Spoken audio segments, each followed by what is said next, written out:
What up, man? It's your big brother K-Rino. Look, I want to talk about learning who your real enemies are.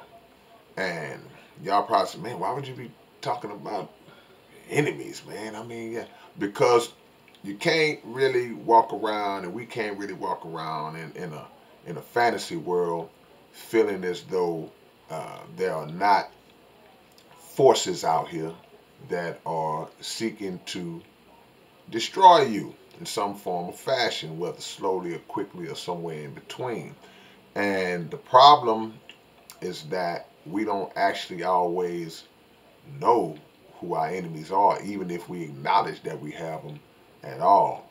And we get caught up in our small little microcosm, that small little world that we live in, where we kind of are focused on those who are directly in front of us, those who are around us. And we just might say, well, man, I don't like that dude. Man, I don't like her. Or I know she don't like me. Or he don't like me. And these are the people that you view as your enemies. Somebody that you may have had a problem with at some point in life, in the neighborhood, at work, wherever the case might be. And we look at those individuals as being the enemies of us. And you could be right. You could, depend on the severity of the situation, you could make the proper assessment and say, well, yeah, that person is an enemy to me. You know, you wouldn't be wrong in saying that.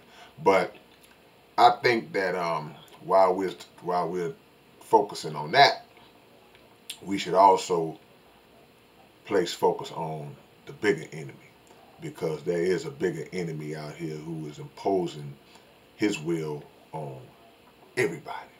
And once we kind of get a grasp and understanding of who that enemy is and what the intentions of that enemy is, then I think we'll be better suited to formulate strategies to defeat that enemy. You know, we have enemies in the government. We have enemies in government, politicians, and lawmakers who create laws that are absolutely corrupt laws, and laws that are absolutely set up to be a detriment to the people. The medical industry, scientists, people who structure and create things that will serve as enemies to our physical. You have the school system, who for decades and decades and decades have taught lies, and the curriculum is not one that's rooted in facts and truth in most cases.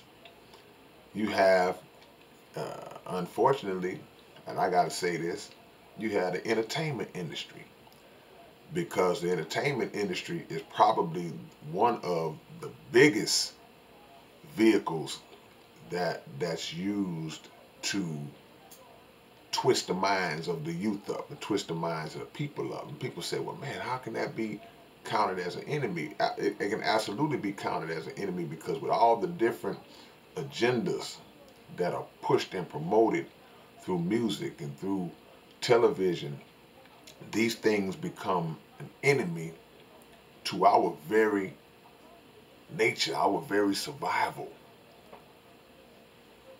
See? So it goes a lot deeper than we might think in a lot of cases. We feel as though some of these things are absolutely innocent. And we feel like that because the biggest weapon that the enemy uses is the control of your mind. And as I said the other day, they make bad seem good and good seem bad. So we will actually argue and debate with each other about, oh man, it ain't nothing but music. Oh man, you just voting for the wrong candidate. Oh man, you got to get an education. They told us to send our children to school to get an education. You got to get a diploma and got to go to college, and then, you know, So your children go to college in a lot of cases and end up in debt. Debt is an enemy. Debt is slavery. So the the basic things of life, the main components of life that not necessarily I would say are good, but they are absolutely components that we affiliate ourselves with every day. Those things I named, just a few of those things that I named, all of those things that I named. Food, everything. The enemy. They have made food a weapon. An enemy uses a weapon. So when something that is natural, when something that is meant or should have a positive purpose is taken and changed into something that works against the people, then now it's being used as a weapon.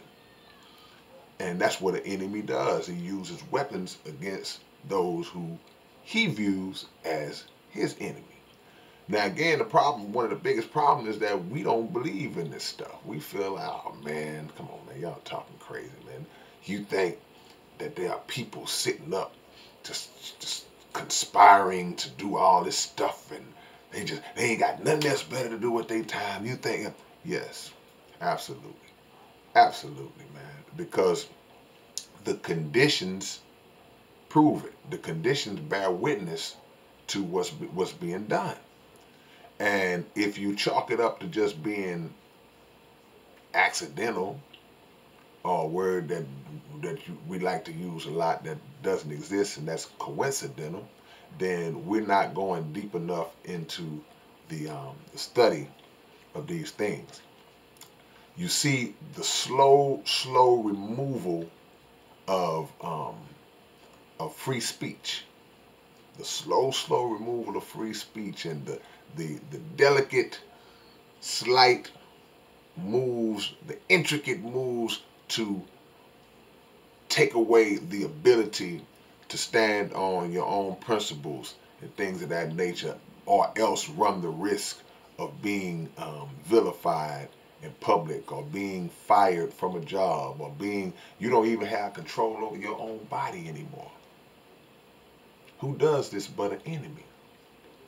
But the last thing I'll say is that the biggest protection that we need to focus on, well, one of the biggest protections that we need to focus on is the enemy inside ourselves, the enemy of self. Because a lot of things that I mentioned are things that are outside of us, of course, but nobody is with you more than you. And we have actually grown to the point where we have become our own biggest enemies. So we got to work on that as well. So for those who don't think that you walking around, man, I ain't never done nothing to nobody, I ain't got no enemy. It ain't about that.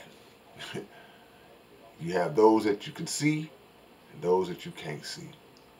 And they have one goal for us all. Alright, man, it's your big brother K-Rino. Y'all like, comment, subscribe to the channel. Anything y'all want me to talk about, please feel free to put it in the comment section and let me know. Drop your big brother line. I'll catch y'all later. Peace.